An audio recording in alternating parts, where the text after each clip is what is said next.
Welcome back to WikiLert. Today, we're breaking down a shocking and violent episode from Nepal's ongoing political crisis, the assault on Deputy Prime Minister and Finance Minister Bishnu Paudel by protesters during the Gen Z-led demonstrations that erupted on September 9, 2025. If you've been following the news, you know these protests have spiraled into nationwide unrest, forcing Prime Minister Sharma to resign amid arson attacks on government buildings, homes of top leaders, and clashes that have left at least 22 dead and over 300 injured. Videos of Paudel being chased through Kathmandu streets, kicked and beaten have gone viral, turning what started as a youth revolt against corruption and a social media ban into a full-blown crisis that's exposed deep fractures in Nepal's democracy. So, grab a moment, get comfy, and let's piece this all together like we're sifting through the chaos, covering the attack on Paudel, the broader protests, the fallout, and what it means for Nepal's future. Let's get into it. The assault on Bishnu Paudel unfolded in the heart of Kathmandu on September 9, 2025, amid the second day of massive anti-government demonstrations that had already claimed 19 lives the day before. Paudel, a 65-year-old veteran politician and key figure in Ali's coalition government, was targeted by a furious mob of protesters as he tried to flee through the city's streets. Viral videos, captured from rooftops and shared widely on social media, show Paudel running desperately with over 24 young demonstrators, mostly Gen Z activists, chasing him down. In one harrowing clip, he's overtaken, kicked repeatedly, and beaten with punches and sticks, his shirt torn and face bloodied as he stumbles. Bystanders eventually intervened to pull him to safety, but not before the attack left him injured and humiliated. Paudel was rushed to a hospital for treatment, and while his injuries weren't life-threatening, the footage has become a symbol of the protests' escalating brutality. His home in the capital was also pelted with stones and set ablaze earlier that day, forcing him to evacuate amid the flames. This wasn't a random act, it was part of a coordinated wave of violence against Nepal's political elite. Protesters, waving flags and chanting slogans like, "Down with corruption" and "We want justice," stormed key sites across Kathmandu and other cities, turning their fury on symbols of power. Paudel's attack came hours after mobs torched the private residence of Prime Minister Sharma in Bucket, forcing him to flee and resign later that afternoon. The presidential palace at Sheetal Niwas was vandalized, the parliament building set on fire, and the central administrative hub Singh Durbar engulfed in flames, with demonstrators dancing in the streets as the structures burned. Other leaders faced similar horrors. Former Prime Minister Bahadur Dubba and his wife, Foreign Minister Arzu Rana Dubba, were dragged from their home and beaten, leaving Dubba bloodied from head wounds and Arzu injured. Communication Minister Prithvi Subha Gurung's house was razed, and former Home Minister Ramesh Lekhak was chased and assaulted. Even the Nepali Congress Party office was ransacked, with wooden planks thrown into the blaze.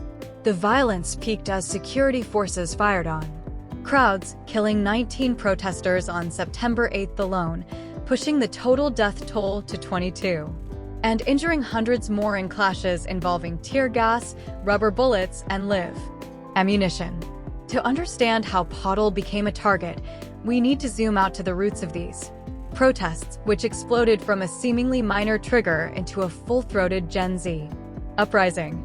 It all started on September 7, 2025, when the Ali government imposed a nationwide ban on major social media platforms Facebook, Instagram, TikTok, X, formerly Twitter, YouTube, WhatsApp, Snapchat, Pinterest, and Tencent-owned apps, citing national security amid rising anti-corruption chatter online.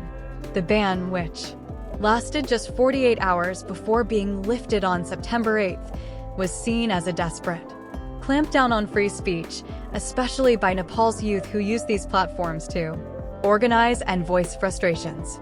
What began as digital outrage over censorship quickly morphed into street demonstrations demanding Ali's resignation, the dissolution of the government, and sweeping reforms to tackle rampant corruption, nepotism, economic inequality, and political scandals.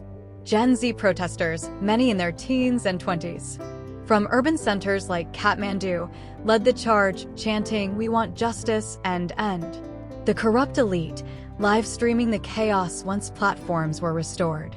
By September 9, the second full day of protests, the movement had snowballed into riots, with thousands defying curfews and blocking roads, turning peaceful marches into a storm of arson and assaults.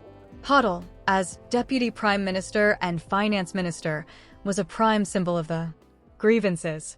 At 65, he's a longtime Ali ally and a key architect of the government's economic policies, which critics blame for Nepal's woes: inflation hovering around 7%, youth unemployment at 19%, and scandals like the misuse of public funds during the COVID-19 pandemic. Protesters accused him of enabling corruption, with chants targeting his role in budget allocations and ties to business elites.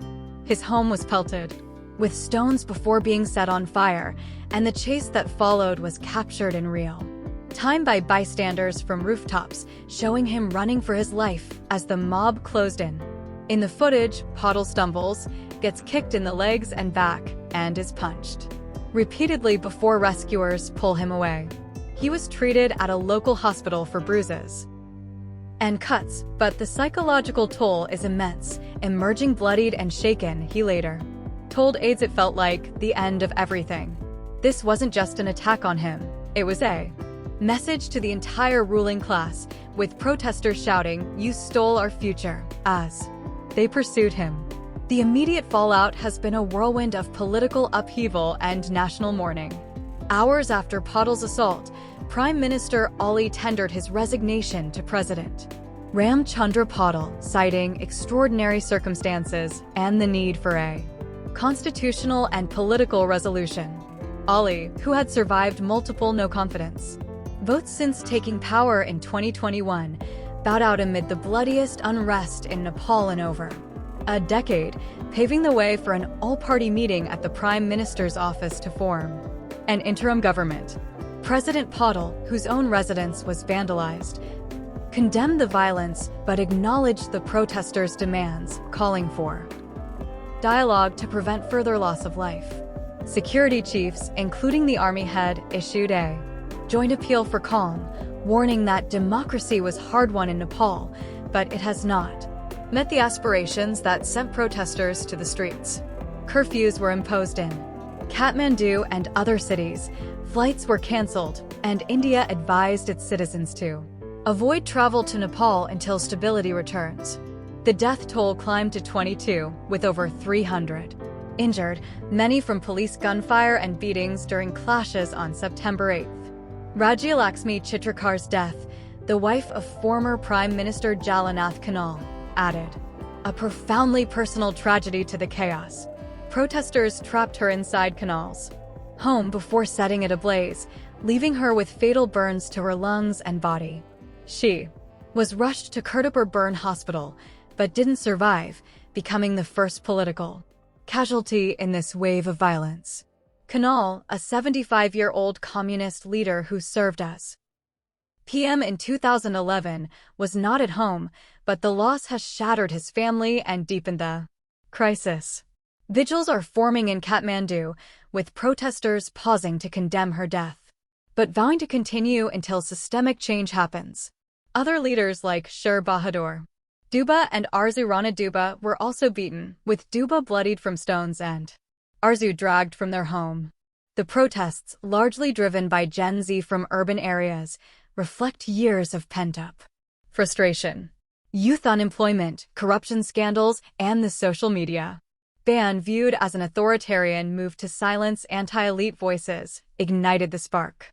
Once lifted, platforms amplified the outrage, with demonstrators declaring themselves the voice of Nepal's youth and calling for figures like Kathmandu Mayor Bailendra Shah as interim PM.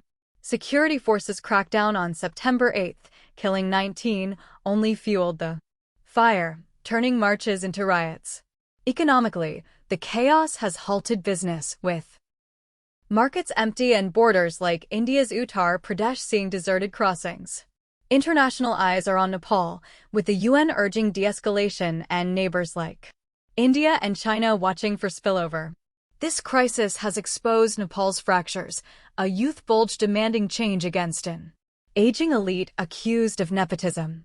With Ali gone, the all-party meeting will decide the next steps, but the violence, arson, assaults, and now fatalities has crossed a line.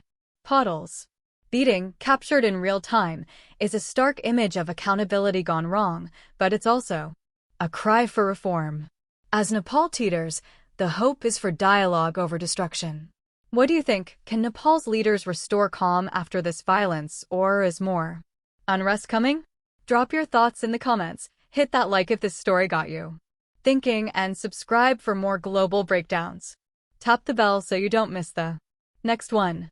Thanks for rocking with me. Let's keep pushing for peace, fam.